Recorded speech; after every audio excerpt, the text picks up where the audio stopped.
Brought to you by Mr. Pros TV, streaming from Tempe, Arizona. And we're live in 5, 4, 3, 2, 1.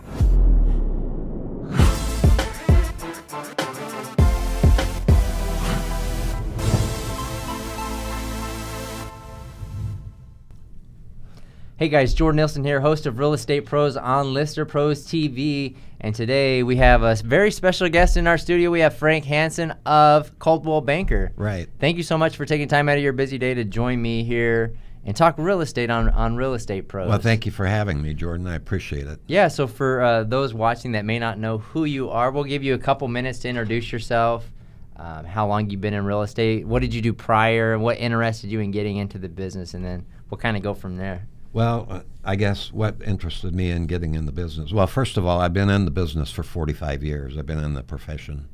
I started when I was 3. Yeah, right, yeah. And what started me was when I got out of high school, I enrolled in Drake University. I'm from Iowa. Oh, okay. And right after that, I got drafted by the U.S. Army. So I went in the Army, and when I got out, I went to work for Firestone Tire and Rubber Company. I ended up being the assistant manager of the payroll department, and the fella next to me was falling asleep at his desk, and I thought, nah, I don't want to do this for another 20 years or whatever. So I looked around, and I decided to get into real estate. I actually, when I started, I was probably 10, 12 years old, and I was working for a lady who managed a bunch of properties, and I would clean them up and paint them and do things like that. So I enjoyed real estate. My dad was in construction, so I decided I would get into real estate. So I jumped into it. I was married with 2 kids, and I went straight commissions, so I enjoyed it. So you jumped in 2 feet. A lot of people were kind of like, I'm not so sure. Yeah. They'll kind of ease their way out, but you were motivated by getting away from that falling asleep employee at their desk at Firestone, right? Right. Well, and then I was in Iowa at that time. I sold real estate there for 25 years. And Oh, then wow. I moved here in 1998, so I've been Okay. here for 20 years. So you've definitely seen some, over the 45 years you've been in the business, you've seen a few cycles. I have. So you know a few things. Like we were talking before the show started that people say that we're in a bubble right now, but you feel like we're in a pretty normal market right now. Like what are some of the things that you've seen over the years that kind of learn? Because I think that's one thing that you would definitely bring to the table when it comes to real estate is experience. You've been through, you've seen a lot of different things. Right. Yeah, Jordan, actually from probably 1962 to 2003, the nationwide real estate went up 5.6% a year. Now, you had some ups and downs during there, but I mean, that was the average.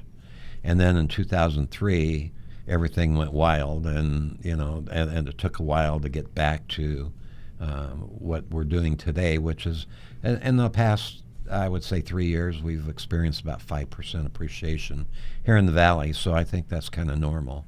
And Right. we're about, right now, somebody asked me, where are we in comparison to the 2004, 5, 6? We're about at 2006 prices. So I would say that we're kind of in an average market.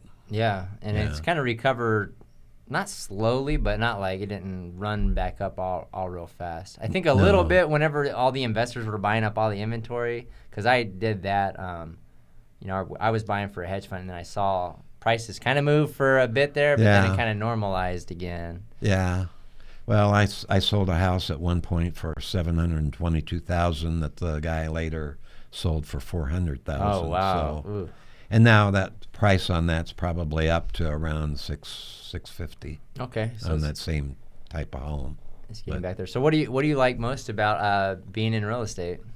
Well, I like the freedom of being able to set my own hours, of course, and of course, I think the public sets your hours because I've worked as early as probably 6 o'clock in the morning and as late as almost midnight. So you kind of go whenever you have to. But I enjoy helping people. I've dealt with people over the years and dealt with their families. As an example, I had a couple that I went out and interviewed with, found out they were from Iowa, and they ended up listing with me, and they moved to New Jersey. Oh, wow. So then when they got moved, they called me and said their old neighbor wanted to sell. So I listed his house and sold him a house here in the valley. While they were in New Jersey, they called and said they were coming back, so they wanted to buy another house. Found them another place. In the meantime, I sold the neighbor's son a house. Then I sold their daughter a house. Jeez. Then they sold the big house that recently that I sold them, and they moved down. They downsized into a single level, and so I sold. I mean, I don't know how many houses I sold from that one transaction. So you must be doing something right then, because if they have a bad experience from one or the other, they're going to be like, I'm not going to hire Frank next time. Yeah. So what are those things that you do to really make sure that level of service is high? Well, the important thing is I always look at it as though I'm buying a house for myself or I'm selling a house for myself, and I want to do the right thing by the people. You have to kind of cater to the person that you're dealing with. Right. So some people talk really fast and they want action right now, and other people are slower, so you've got to cater yourself to the way they operate. But I guess the main thing is, we do a lot of, we've had lister pros take pictures of our listings, so that helps. Yeah, I saw that one sitting in front of you. That's a really nice listing. Yeah, this property's down on Rio Salado, the condos down there. Yeah. This one happens to be on the 5th floor. You folks photographed this for me. But it's right there on Tempe Town Lake. You can see the mountains and the lake and the bridge, and it's about 1,600 square feet for $649, just reduced. That sounds pretty reasonable when it comes to those high-rise condos down there on Tempe with the nice views. Yeah, it's kind of intriguing. A lot of people want to know what's going on down there. And there's a lot of construction going on. I think they're building up on the other side as well. Yeah, they are. But you're so close to Mill Avenue and all the action that's going on down there, and this happens to be a fella who's moved out east, but there's a lot of lock and leaves in that building. There's 40 units in this building, and then there's property at 140 Rio Salado, which is next door, and there's 120 in that one. Oh, wow. So total there's 160 units right there. Sure. And we're going to have this open on the 17th from 4 to 7. All right. So if you're interested in a high-rise in Tempe, yeah, come on down. May 17th. What's the time on that? 4 p.m. to 7 p.m. 4 to 7. Yeah, awesome. We're going to have Check wine out the and awesome cheese. Views. Wine and cheese. Yeah. There we go. Right. And also, I'll ask you this kind of, not off topic, but, in real estate, you kind of got to not necessarily find your way, but there's a whole lot of different ways you can go about it. So what do you have like a specific niche that you work, or do you do pretty much all traditional residential real estate, or do commercial? When I was back in Iowa, I did commercial and residential, but here it's it's more difficult because you've got to really focus on one. And right now, I just do primarily residential. Gotcha. I haven't really sold any commercial here, but I focus on the East Valley. Chandler, Gilbert, Mesa, Tempe, Scottsdale, Ahwatukee. Uh-huh. But I've sold as far as Anthem to the north and Casa Grande to the south, and clear out to Buckeye on the west, and Gold Canyon on the east. Oh, wow. So you pretty much covered the entire valley right there. Well, I had a couple that was coming in from Iowa, and they wanted to live in an adult community, and so I showed them in Florence. I showed them in Casa Grande. I showed them in Chandler and Gilbert, and then I took them out to Buckeye, and they ended up in Sun City Festival, which is in Buckeye. Yeah. You just get on the 303, go up to Bell, and go as far west as you can. So you're definitely not opposed to working the entire valley. Awesome, man. So So obviously a real estate veteran here. If somebody watching this is interested in maybe asking you maybe a realtor wanting to ask you some questions about real estate, or a home buyer or seller, somebody that's potentially looking to buy or sell in the Phoenix metro area, how do people go about getting a hold of you? Well, they can reach me, frankhansonrealestate.com is my website, but my phone number is 602-740-0159. And I've helped a lot of agents over the years. I managed an office for 18 years with 50 agents, and helped them in, gaining, figuring out what to do with their career. But so I'd be glad to talk to agents. I'd be glad to talk to people who are looking to buy or sell. I've worked with first-time home buyers. I've worked with people that are from out of state that want a second home. I've worked in adult communities. So I guess that's what I pride myself in, is experience. And, there's so many things that you learn over the years. I had a situation where I sold a house. It wasn't my listing, but the agent called me when I was on a conference in San Diego, and he called me and he said, we're supposed to close next Friday, but he said, I got to tell you something. Over the weekend, my seller just disappeared. Oh, man. And I said, what do you mean he disappeared? And he said, well, he quit his job. He's not answering his cell phone. His wife, soon to be his ex-wife, didn't know where he was. And he said they met over there Saturday, got in a fight, and he just disappeared. And so, as it turns out, there is what they call a real estate commissioner, and they are different agents throughout the valley that register as a real estate commissioner, and they can sign documents for people that can't sign them, or they've disappeared or whatever. But so I knew that, and we ended up getting it closed. But my lender said, well, did you look in the backyard and see if there was any fresh mound of dirt?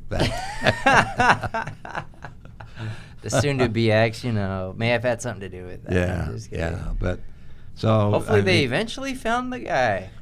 No, I don't know if they ever found him or not.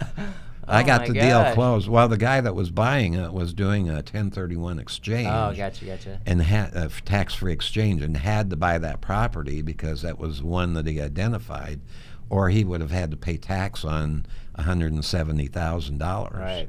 So I was fortunate that we were able to close it. Yeah, and that's one example where experience really comes to play, because a lot of real estate agents may not know that there's a real estate commissioner. Right. The specifics around the exchange process. When you're buying, you got to buy like homes or within. I can't remember the exact definition. Yeah, you have 45 days to identify something and 6 months to close it. But gotcha. Yeah, we just recently did a 1031 exchange ourselves, my wife and I. And my wife is actually in real estate also. She's licensed.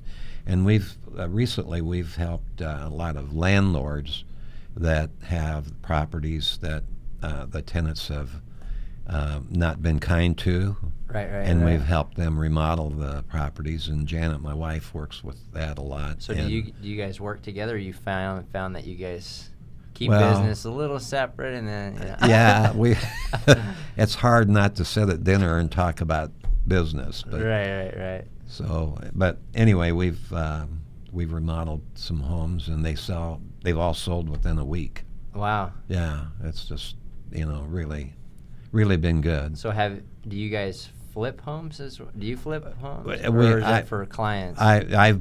We've bought and flipped homes, but we do it for clients too. Ah, gotcha. If the landlord has, if the place is a mess and the landlord wants to put it on the market, we help them. We have contractors that we work with, and we help them get it in shape and put it on the market. And we do a lot of white cabinets, stainless steel appliances, new flooring, new paint, all those things, and put them on the market, and they sell right away. Right, and you have all the contacts that do all that, because I think that's one thing that home sellers or maybe investors may not have all the contacts, or they may live out of state and they don't know who to hire. Exactly. Yeah, and Janet is a certified stager, so she knows. Oh, nice. She knows what what's what when it comes to trends and things like that. So we're able to do the things right that sell the property right away. Awesome. So Yeah. you said it was frankhansonrealestate.com is your website? Yeah, frankhansonrealestate.com, and that's Hanson, not En. Oh, okay. Yeah. I'm Ian. Are ya? Danish, People Yeah. always mix it up. Like, Well, people ask me, what are you, Swedish or Norwegian? And my dad said he was Norwegian for years, and then I found out that En is Swedish. yeah. I don't know. My mother was full-blooded Italian, so There we go. I don't know what that makes Yeah. me. Awesome. Well, thank you so much for taking time out of your Thank busy you. I day, appreciate Frank, it. and Yeah. joining me on Real Estate Pros. And we will see you guys on the next episode.